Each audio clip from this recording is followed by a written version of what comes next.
Sur Fréquence Évasion, la clé du mystère, dans quelques instants, Grishka Bogdanov sera notre invité. Nous patientons quelques secondes et nous le retrouvons par téléphone. À tout de suite. Fréquence Évasion sur le web, première radio interrégionale du Grand Sud. Poussez vos coups de gueule en direct sur l'antenne.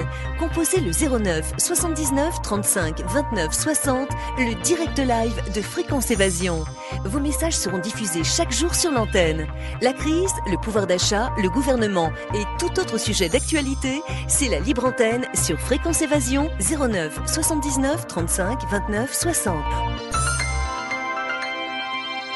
Coût d'un appel local est gratuit depuis une ligne internet. C'est la clé du mystère. Grishka Bogdanov, c'est notre invité. Nous sommes heureux de vous recevoir sur Fréquence Évasion. Alors précisons que nous vous recevons dans le cadre de votre livre Au commencement du temps. Donc c'est une question que vous vous posez, une question finalement existentielle. D'où venons-nous Grishka Bogdanov, est-ce que vous allez répondre à notre question ?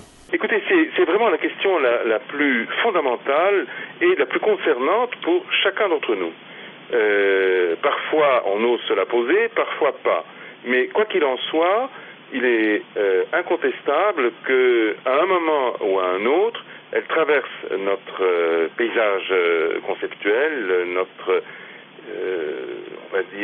imagination dans le meilleur des cas, et elle débouche sur un immense mystère qui est celui de la création du monde, la création de l'univers. C'est pas simplement l'origine du temps, c'est aussi l'origine de tout ce qui existe. Et à partir de l'instant où on se pose la question de l'origine du temps, on débouche automatiquement sur la question de l'origine de tout ce qui existe depuis maintenant des milliards d'années. Comment est-ce que tout ce que nous voyons aujourd'hui, les étoiles, les galaxies, comment est-ce que cet immense univers a commencé? Et quand on se pose cette question-là, évidemment, on touche à quelque chose qui est de l'ordre de la métaphysique. Alors c'est Dali et Jean Guiton qui vous ont conduit sur les premières pistes de vos recherches. Oui, bien sûr. En fait, nous avons rencontré Jean Guiton dans les années 80, au début des années 80, et immédiatement, nous nous sommes vraiment bien entendus.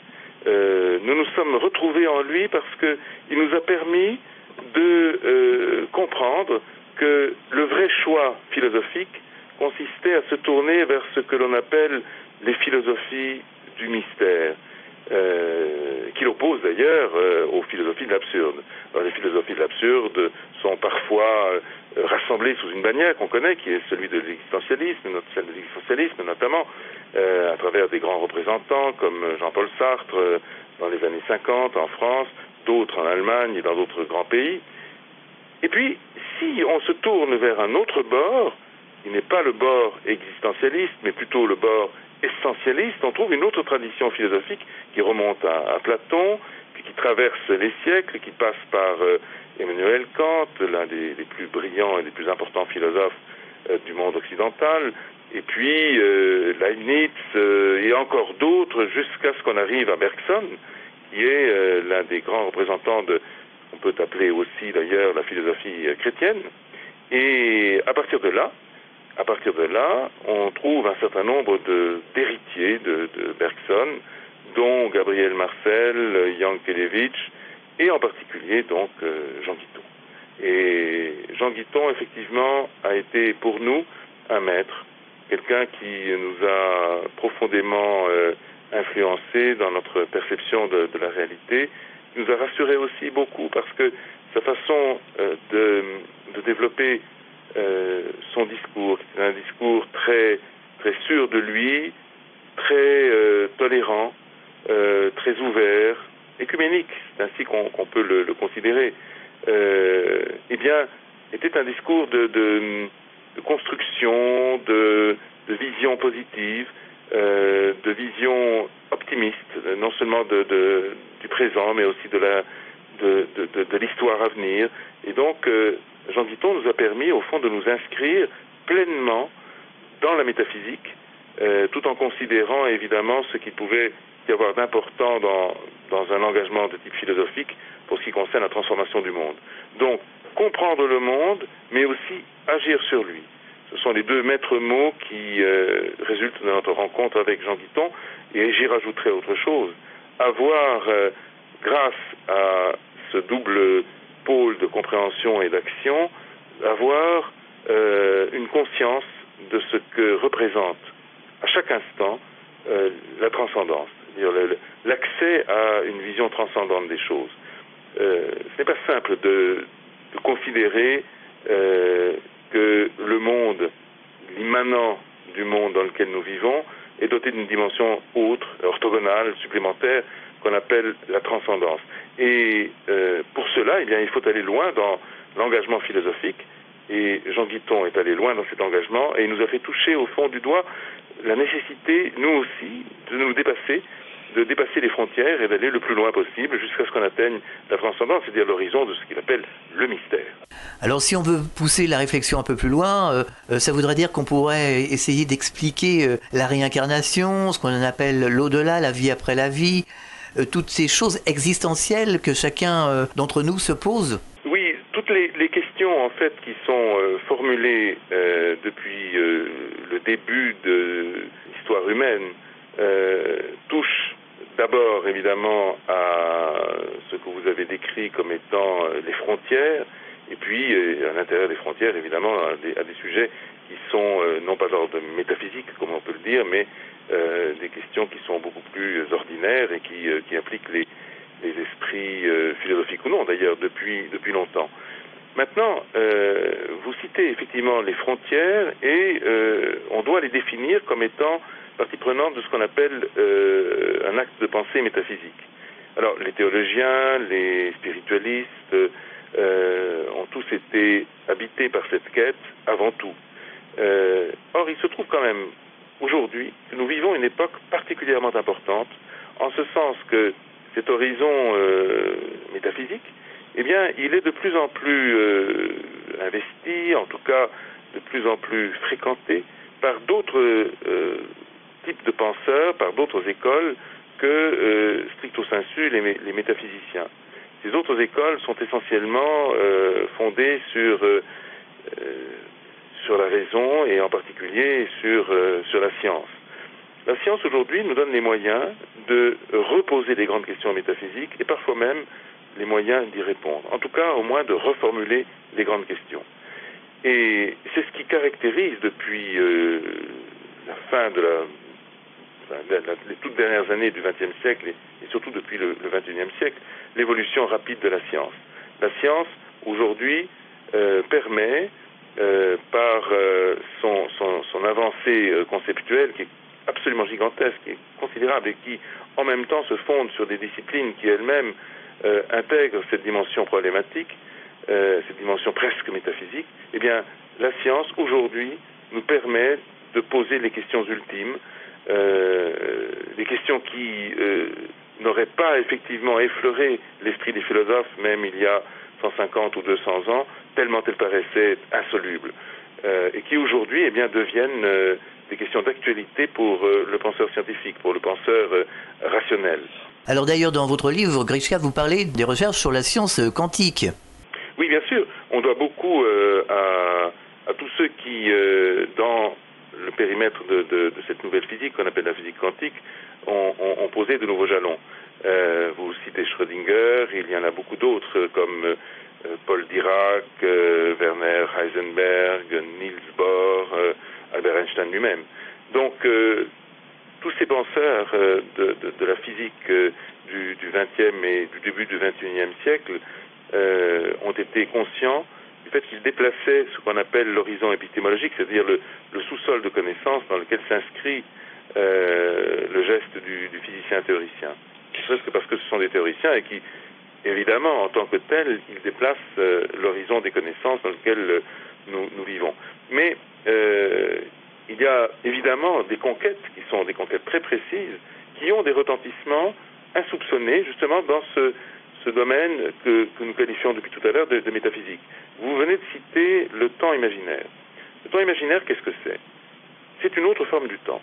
C'est celle que nous décrivons dans notre livre Au commencement du temps. Le commencement du temps est un voyage. D'abord, c'est une invitation au voyage, un petit peu au sens baudelairien, si on peut dire, c'est-à-dire d'abord une dimension poétique, qui nous permet de réaliser un rêve que nous portons tous en nous. Ce rêve, c'est je suis ici et maintenant, à un certain endroit, mais que se passerait-il si je pouvais, par un miracle de l'esprit, revenir en arrière, me trouver tout d'un coup dans le même paysage, au même endroit, mais 1 an, 5 ans, 10 ans, 20 ans, 1000 ans, 10 000 ans, 1 million d'années dans le passé. C'est ce que nous proposons à notre lecteur. Nous le prenons par la main, nous le mettons face à la tour Eiffel, et là, nous lui disons, bien voilà, nous allons commencer un voyage en arrière qui va vous permettre de voir comment le paysage va changer. D'abord, un jour en arrière, puis une semaine, puis 1 mois, et puis plusieurs années, et ainsi de suite. On va se retrouver dans les années 30, puis autour des années 1900, puis au XVIIIe siècle, puis au Moyen-Âge, puis à l'Antiquité, puis à la préhistoire, et tout d'un coup, on va se retrouver au même endroit, c'est-à-dire sur la colline du Trocadéro, mais elle sera envahie par la forêt primaire, on sera avec des hommes préhistoriques qui hantent des grottes qui sont maintenant à la place de ce que aujourd'hui on trouve effectivement sous nos pieds, c'est-à-dire des places urbanisées avec des immeubles modernes, etc.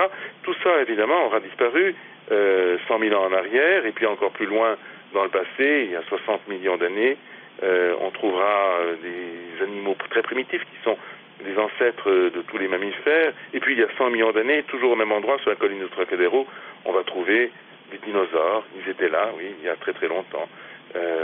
Et ainsi de suite, on remonte loin, de plus en plus loin, jusqu'à nous trouver 13 milliards 700 millions d'années dans le passé, et là nous allons atteindre l'origine du temps, justement, ce que nous avons appelé l'origine du temps, c'est-à-dire le Big Bang. Car le temps réel, commence avec le Big Bang. Et derrière ce mur de Planck, 10 puissance moins 43 secondes, donc après l'instant zéro, il y a une autre forme du temps, et c'est ce que vous avez appelé, à juste titre, le temps imaginaire. Il faut passer en quelque sorte cette frontière ultime de la réalité pour trouver quelque chose d'éminemment mystérieux, d'éminemment différent, d'éminemment autre, qu'on appelle le temps complexe, le temps imaginaire. Alors dans ce temps-là, il y aurait un code qui aurait créé tout ce qui existe aujourd'hui, vous en parlez d'ailleurs dans votre livre. Oui, alors c'est ce qui est fascinant. Ce qui est fascinant, c'est que quand on remonte en arrière, on va se trouver donc, comme tous les physiciens le disent, et aujourd'hui nous sommes évidemment en face de découvertes colossales qui permettent en effet d'affirmer que le monde, l'univers tel que nous le connaissons, a commencé il y a 13 milliards 700 millions d'années sous une forme explosive qu'on appelle le Big Bang. Mais le Big Bang commence effectivement à une fraction de seconde après l'instant zéro. Et toute la question que nous soulevons dans notre ouvrage, au commencement du temps, c'est, oui d'accord, l'univers commence au moment du Big Bang à ce temps très très petit qu'on appelle le temps de Planck, 10 puissance moins 43 secondes, après l'instant zéro. Oui, mais est-ce qu'il y avait quelque chose avant? Est-ce que on peut remonter en deçà de ce mur de Planck, et à partir de ce moment-là, qu'est-ce que nous allons trouver? C'est toute la question. Elle est absolument fascinante. Or, les scientifiques d'aujourd'hui hésitent à la poser, et la plupart d'ailleurs refusent la question, se disant on n'a pas les moyens aujourd'hui de répondre à une question aussi vaste, parce que mathématiquement, parce que sur le plan de la physique théorique, nous n'avons pas, en quelque sorte, la possibilité aujourd'hui de résoudre les problèmes de mariage entre la physique de l'infiniment grand et la physique de l'infiniment petit, entre ce qu'on appelle la relativité et la mécanique quantique. Nous n'avons pas construit de théorie quantique de la gravitation, donc il n'est pas possible de poser la question et évidemment encore moins d'y répondre. Nous ne pensons pas cela, Igor et moi. Nous pensons qu'il est possible de remonter en deçà de cette frontière de Planck, à condition de prendre les bons chemins, les bons instruments pour pouvoir effectivement passer ce mur de Planck. Les bons instruments sont des instruments de type mathématique. Et c'est ce que nous avons fait. Nous avons pendant des années choisi de travailler, Igor et moi, dans des laboratoires de physique mathématique, et notamment dans ces laboratoires, grâce à notre directeur de thèse, nous avons choisi de prendre pour moyen de passer le mur de Planck, nous avons choisi de prendre un instrument mathématique très particulier qu'on appelle les groupes quantiques. Et ces instruments mathématiques extrêmement puissants, difficiles à manipuler, mais très puissants, nous ont permis effectivement de remonter en deçà du Big Bang, avant le Big Bang, et d'aller jusqu'à l'instant zéro. Et là, grâce à ces instruments mathématiques, toujours les fameux groupes quantiques dont je viens de parler, nous avons pu montrer que le point zéro existe, c'est ce qu'on appelle la singularité initiale de l'espace-temps. Donc, cette singularité bel et bien présente dans le modèle standard du Big Bang, donc elle existe, mais surtout, on peut comprendre que cette singularité correspond à l'instant zéro, et que cet instant zéro n'existe pas dans le temps réel. Il existe dans une autre forme du temps, qu'on appelle le temps imaginaire, et ce temps imaginaire, et je reviens à votre remarque de tout à l'heure, eh bien, il ne porte pas autre chose que ce qu'on appelle de l'information. Car, c'est ça qui est fascinant, c'est ça qui est passionnant, et c'est ce que finalement nous amenons nos lecteurs à découvrir. On amène nos lecteurs à découvrir que, oui, l'instant zéro existe, oui, l'univers, effectivement, jaillit du néant à l'instant zéro, sauf que, à cet instant-là, il n'est pas encore question, pour l'univers, de porter la moindre parcelle d'énergie, de porter la moindre parcelle ou le moindre grain de matière. Donc, à cet instant zéro, l'univers existe, mais il n'est ni énergie, ni matière. L'énergie et la matière ne viendront qu'au moment du Big Bang, c'est-à-dire très longtemps plus tard, très longtemps après. Donc, la question qui se pose, c'est, oui, mais alors, cet univers, s'il existe, de quoi s'agit-il? De quoi est-il fait? Quelle est son étoffe? Eh bien, nous répondons à cette question dans notre livre, donc au commencement du temps. Nous apportons, je crois, pour la première fois, une réponse qui va plus loin d'ailleurs que celle que nous avions fournie à l'époque avant le Big Bang, qui était publiée en 2004. Donc en 5 ans, la science a fait des progrès. Nous aussi, nous inscrivons dans ces progrès, puis nous avons probablement contribué à affiner nos instruments mathématiques et donc notre pensée. Et ce point zéro, nous avons pu voir qu'il est caractérisé par quelque chose qui n'est pas, comme je l'ai dit, ni de l'énergie ni de la matière, mais autre chose. Alors quoi? Eh bien, justement, de l'information, c'est-à-dire un code, oui, on peut le comparer à une sorte de code qui est, en un certain sens, pour l'univers tout entier, l'équivalent de ce qu'est, de ce que recouvre le code génétique pour un être vivant. Tous les êtres vivants, effectivement les espèces, toutes les créatures vivantes sur Terre sont en quelque sorte structurées dans leur évolution et dans leur essence même par un code qu'on appelle le code génétique.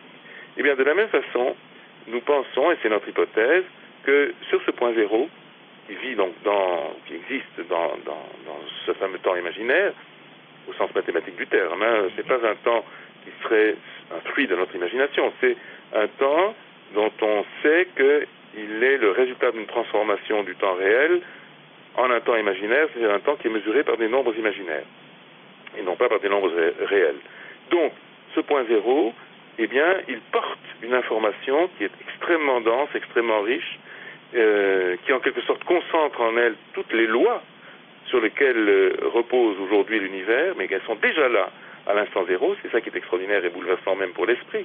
Elles sont déjà là à l'instant zéro, et elles existent comme une sorte de code qui va structurer l'univers et qui va encadrer, en quelque sorte, programmer, si on peut dire, son évolution. Alors quelque part, ça peut être le dieu des théologistes. Oui, c'est-à-dire que le point zéro, il nous amène à comprendre que il y a quelque chose, une écriture mathématique extrêmement ordonnée, très symétrique, très belle même, dont on pourrait dire effectivement qu'elle est aussi belle que les lois qui aujourd'hui composent l'univers ou sur lesquelles repose notre univers tout entier. C'est fascinant de considérer effectivement que déjà à l'instant zéro, c'est-à-dire quand il n'y avait encore rien, quand le temps lui-même n'avait pas commencé, les lois étaient déjà là, elles précédaient en quelque sorte la naissance du temps réel. Bien sûr, elles étaient inscrites dans un autre temps qu'on appelle le temps imaginaire, mais c'est tout de même cela, la grande conquête, et même je dirais la grande découverte que nous avons pu faire, sachant, je fais une parenthèse, que nous n'avons rien, entre guillemets, inventé. Le scientifique doit toujours être modeste devant des conquêtes de la connaissance, et notre modestie à nous consiste à dire que nous nous sommes laissés guider par les mathématiques, et qu'à un certain point, nous avons découvert une propriété mathématique de l'univers. Donc, comme on peut découvrir un théorème, nous avons découvert un certain être mathématique à l'instant zéro. Et ça me fait dire effectivement qu'il s'agit d'une découverte et non pas d'une théorie, dans la mesure où on découvre un théorème et on ne l'invente pas. Pythagore a effectivement découvert son théorème, qui porte son nom, le théorème de Pythagore, mais il ne l'a pas inventé. Donc il est intrinsèque. Et de ce point de vue-là, l'être mathématique qui existe à l'instant zéro de l'espace-temps, de l'univers, eh bien effectivement, nous l'avons, je dirais modestement, une fois de plus, mis en évidence, découvert, mais pas inventé. De toute façon, il existe de manière indépendante, en quelque sorte, de celui qui le découvre. Et pour aller plus loin dans le sens, effectivement, de ce que vous dites à propos de la nature de cette découverte, c'est vrai que ce point zéro d'essence mathématique, eh bien, par sa nature même, qui est une nature, on va dire, informationnelle, les théologiens ou les métaphysiciens spiritualistes pourraient dire c'est une nature spirituelle, un contenu spirituel, un contenu d'esprit en quelque sorte, qui précède la matière, comme le disait Jean Guiton lorsqu'il citait les philosophes grecs, mens agitat molem, c'est-à-dire l'esprit agite la matière, donc l'esprit précède la matière.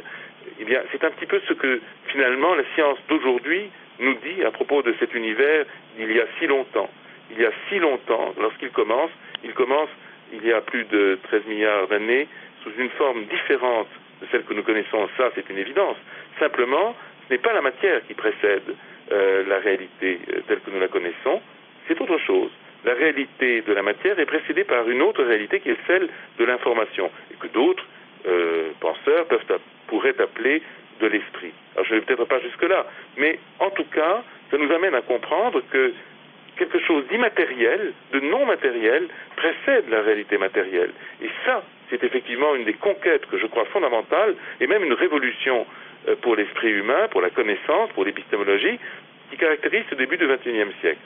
J'ajoute une autre chose, qui concerne toujours cette façon de comprendre que nous sommes dans un univers qui est plus que la matière, qui est plus que la somme des composantes matérielles qui le sous-tendent. Un jour, en 1936, Albert Einstein rencontre, c'était à Princeton, donc en Amérique, rencontre un jeune enfant d'une dizaine d'années qui lui demande « Maître, est-ce que vous croyez en Dieu ?» Einstein, à ce moment-là, ne répond pas.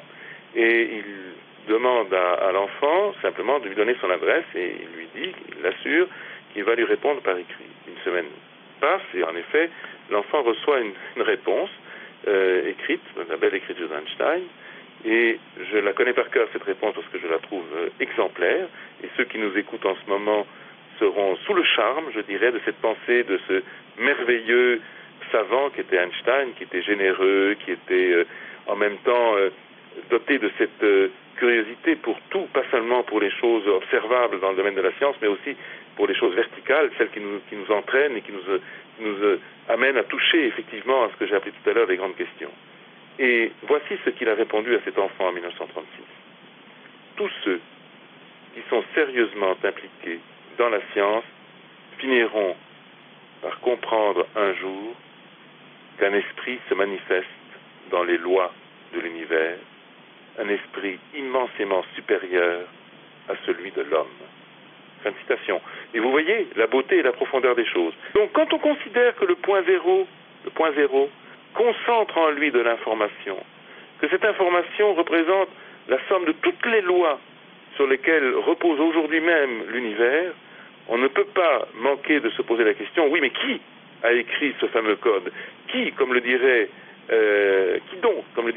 Hawking, le grand savant qui, comme vous le savez, a contribué plus que d'autres à notre connaissance sur le commencement du temps, sur l'origine de l'univers, Stephen Hawking, qui dit « Qui donc a mis le feu aux équations ?» C'est une très très belle image et qui nous amène à nous interroger comme il le fait lui et comme le fait Einstein. Einstein un jour a dit « La seule chose qui m'intéresse aujourd'hui, c'est de connaître, de comprendre la pensée de Dieu. » Et en écho, près d'un demi-siècle plus tard, Stephen Hawking a dit la même chose.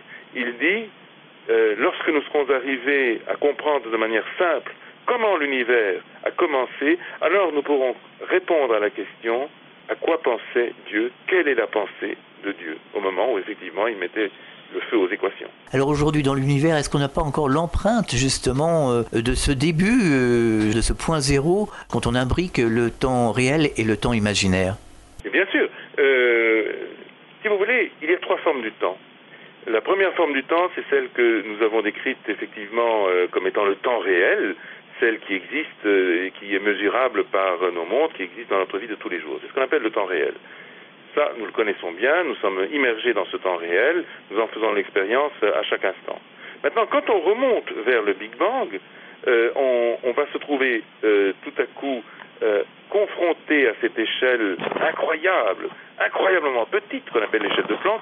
L'univers tout entier, il y a 13 700 millions d'années, ne mesure plus que 10 puissance moins 33 cm. C'est-à-dire un zéro, une virgule et 32 zéros derrière la virgule et un petit 1.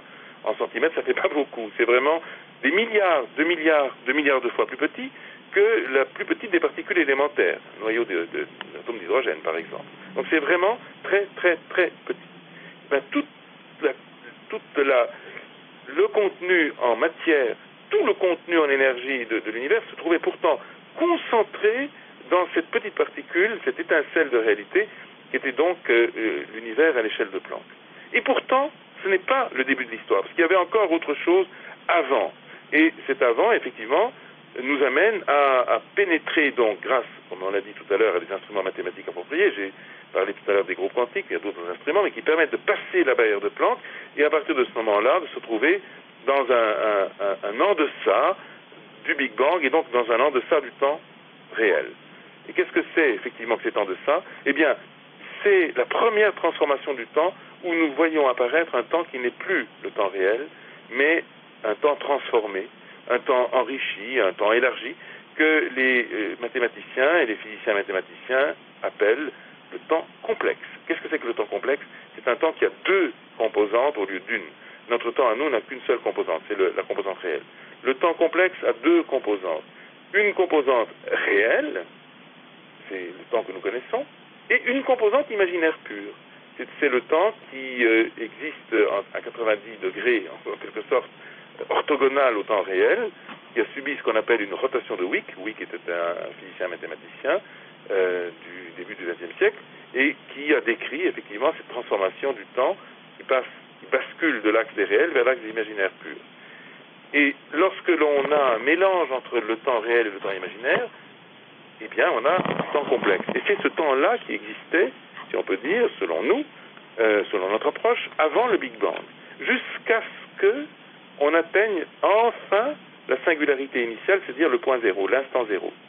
C'est-à-dire que le temps complexe existe entre le temps de Planck, 10-43 secondes, et l'instant zéro. Et quand on tombe sur l'instant zéro, le temps réel a totalement disparu, sans laisser de traces. Il n'existe plus que le temps imaginaire pur. Un temps qui est, comme je l'ai dit tout à l'heure, tellement contraint par les contraintes notamment exercées par la gravitation, par la courbure, que, eh bien, ce temps complexe se réduit à sa composante imaginaire pure. Donc, il est à 90 degrés, basculé dans le plan complexe, et sa projection, en fait, sur l'axe des réels, tombe sur zéro. Donc, nous avons effectivement une nouvelle forme du temps qui est totalement différente et qui, à ce moment-là, a transformé l'univers totalement. C'est-à-dire que tout le contenu, en quelque sorte, en matière, en énergie, a totalement disparu et est remplacé, comme je l'ai dit, par un contenu d'information. Ça, c'est quand on part d'ici pour revenir en arrière. Si, évidemment, on part de ce point zéro pour aller jusqu'ici, on va assister à 3 étapes de la création de l'univers et donc de la création du temps.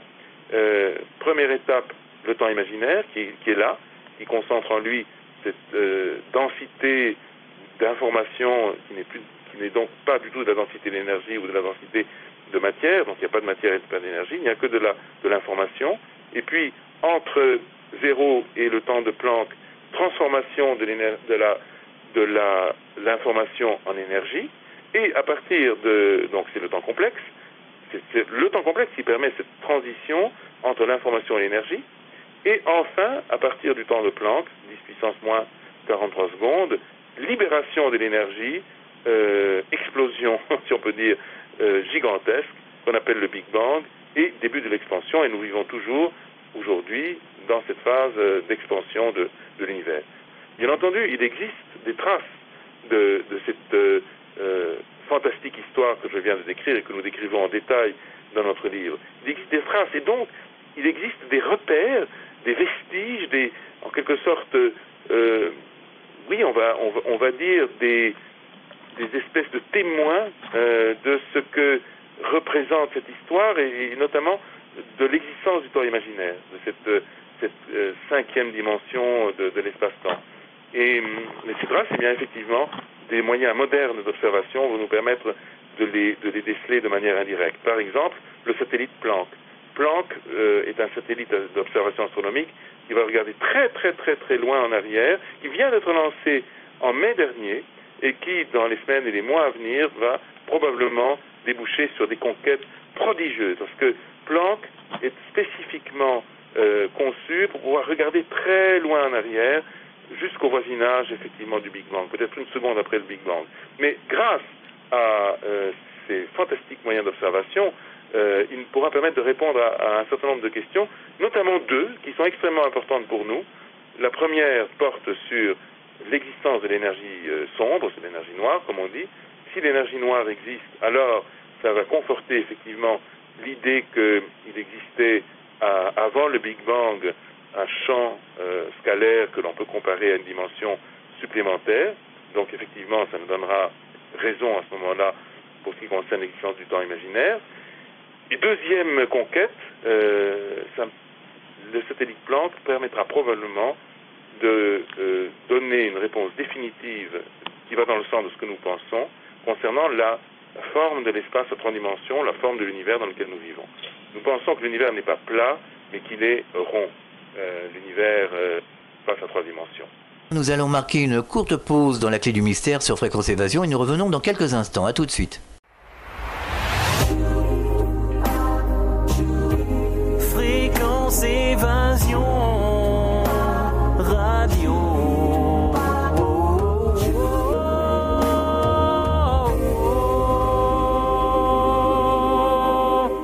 Nous sommes de retour sur Fréquence Évasion, toujours en compagnie de Grinka Bogdanov.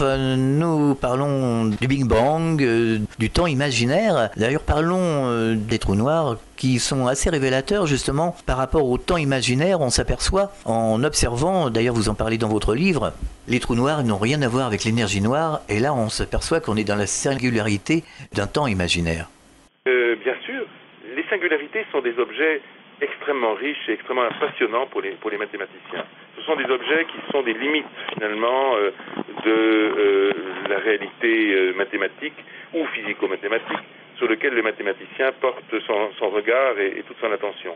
En fait, la singularité initiale, nous en avons parlé, c'est le point zéro d'où a jailli la totalité de la matière, de l'énergie, d'abord sous une forme d'information et puis ensuite sous une forme d'énergie et maintenant sous une forme matérielle que nous pouvons effectivement observer autour de nous. Ça, c'est la singularité initiale, qui était un point mathématique, d'essence mathématique, donc à l'instant zéro. Maintenant, il existe d'autres singularités dans l'espace-temps, et en particulier celles qui existent au fond de ces objets éminemment mystérieux qu'on appelle les trous noirs. Donc, au fond d'un trou noir, quand on bascule, quand on descend dans un trou noir, on n'en a jamais encore observé directement, mais au moins indirectement, on peut en avoir effectivement une saisie, eh bien, on peut, grâce au calcul, comprendre que quand on est englouti en quelque sorte par le trou noir, quand on passe ce qu'on appelle, ce que les physiciens appellent l'horizon du trou noir, on ne revient plus jamais en arrière, et on va aller de plus en plus profondément dans ce siphon gravitationnel, on est entraîné irréversiblement par ce siphon gravitationnel qu'est le trou noir. Alors jusqu'où est-on entraîné?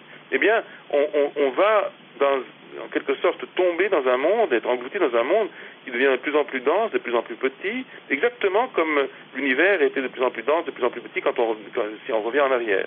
Donc quand on passe effectivement la barrière des milliards d'années, on trouve un univers de plus en plus dense, de plus en plus petit, parce que l'expansion est inversée. De la même façon, on va trouver un univers de plus en plus, enfin en tout cas, se trouver dans un espace de plus en plus confiné à mesure qu'on descend dans le siphon gravitationnel en direction de la singularité finale du trou noir. On va passer à un moment la frontière de Planck, c'est-à-dire que ça va devenir de plus en plus petit, la gorge va se resserrer, jusqu'à ce qu'on atteigne une échelle qui sera, ou un rayon de ce siphon qui sera tout petit, qui sera de 10 puissance moins de 33 cm. On retrouvera le même type de rayon que celui qu'avait l'univers il y a 13 milliards 700 millions d'années.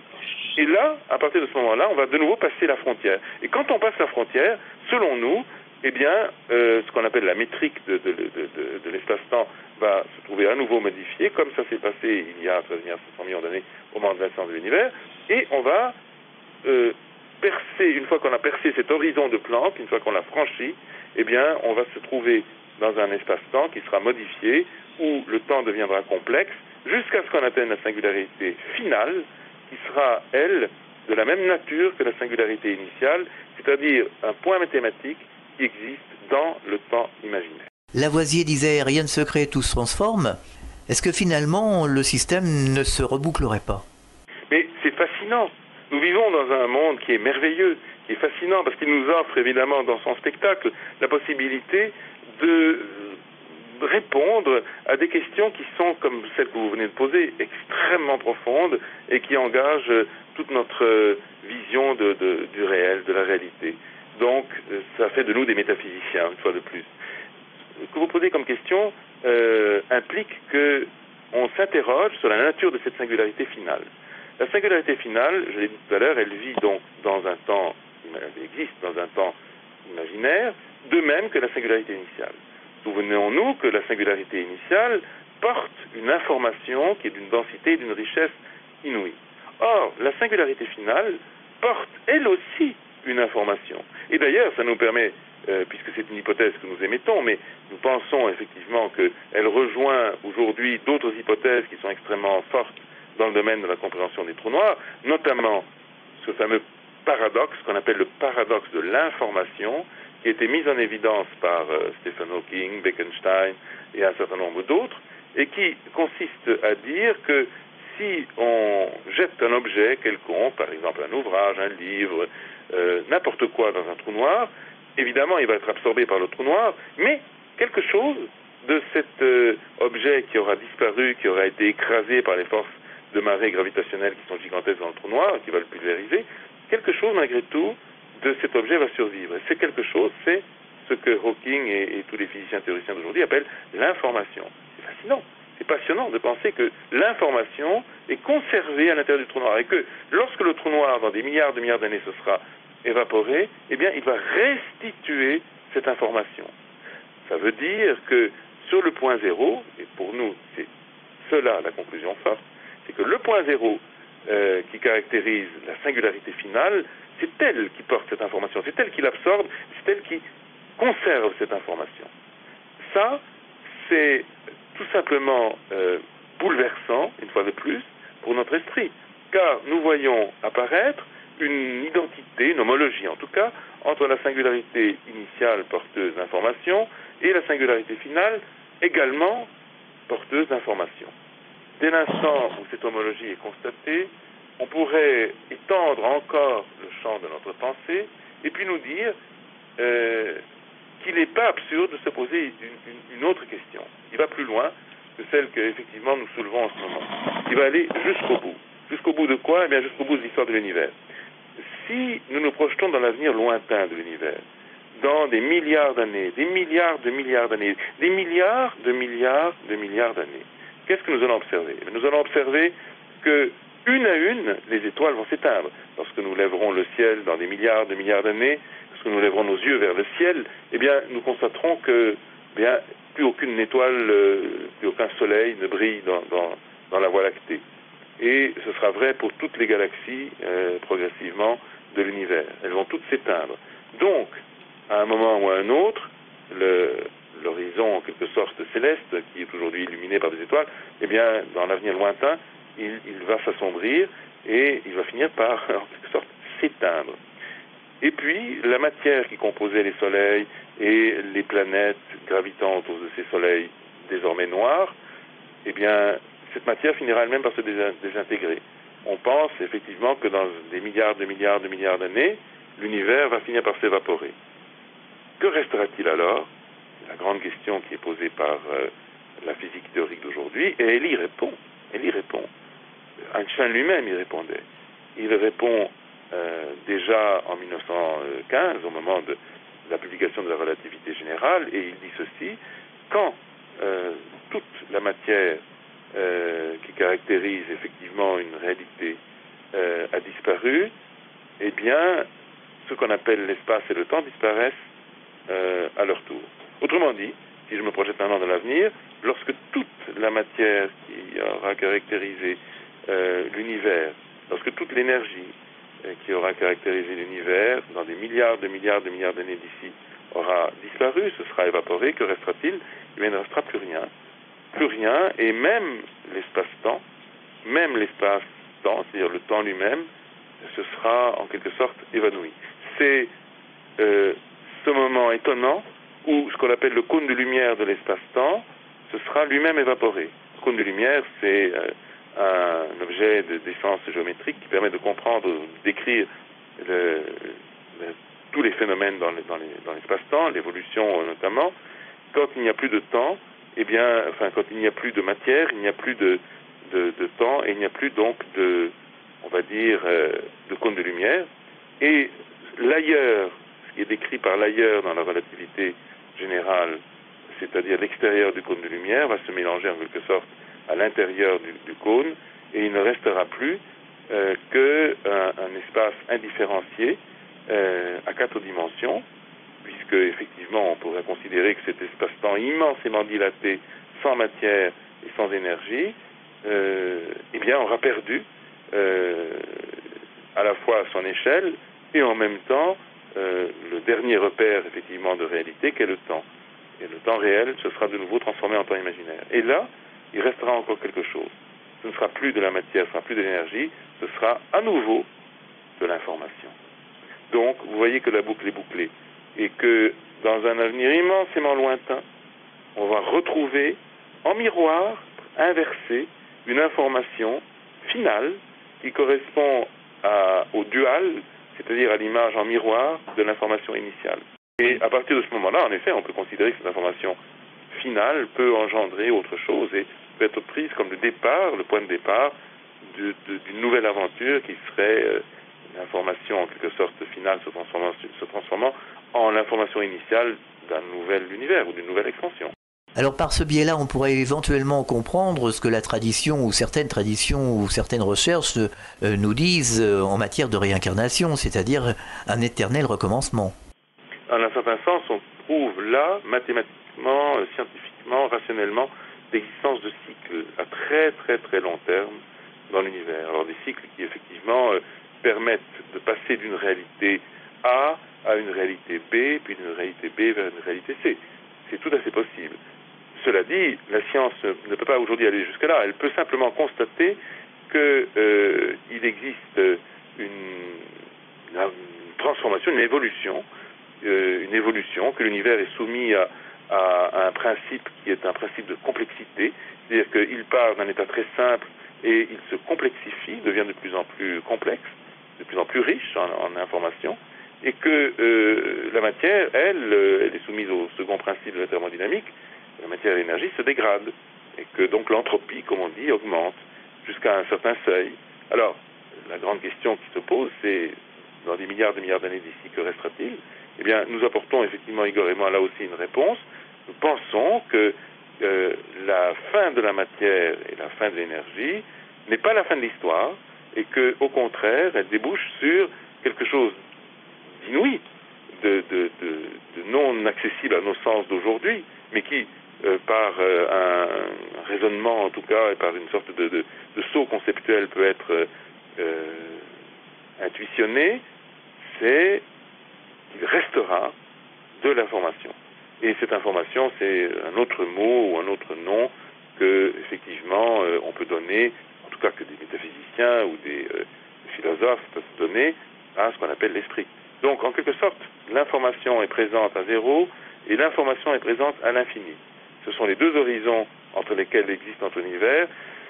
Et il est extraordinaire, il est même rassurant, pour l'esprit en tout cas, de voir que ces deux horizons sont bornés, si on peut dire, et caractérisés, et élargis aussi d'ailleurs, plus que bornés, par la présence de cette information, c'est-à-dire de ce que, effectivement, les philosophes ou les métaphysiciens appellent l'esprit. Un livre à ne pas manquer, à lire surtout, les frères Bogdanov, donc c'est Au commencement du temps.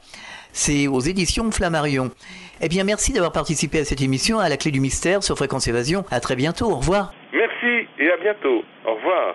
Vous écoutez Fréquence Évasion, c'était la Clé du Mystère. À très bientôt pour un autre rendez-vous.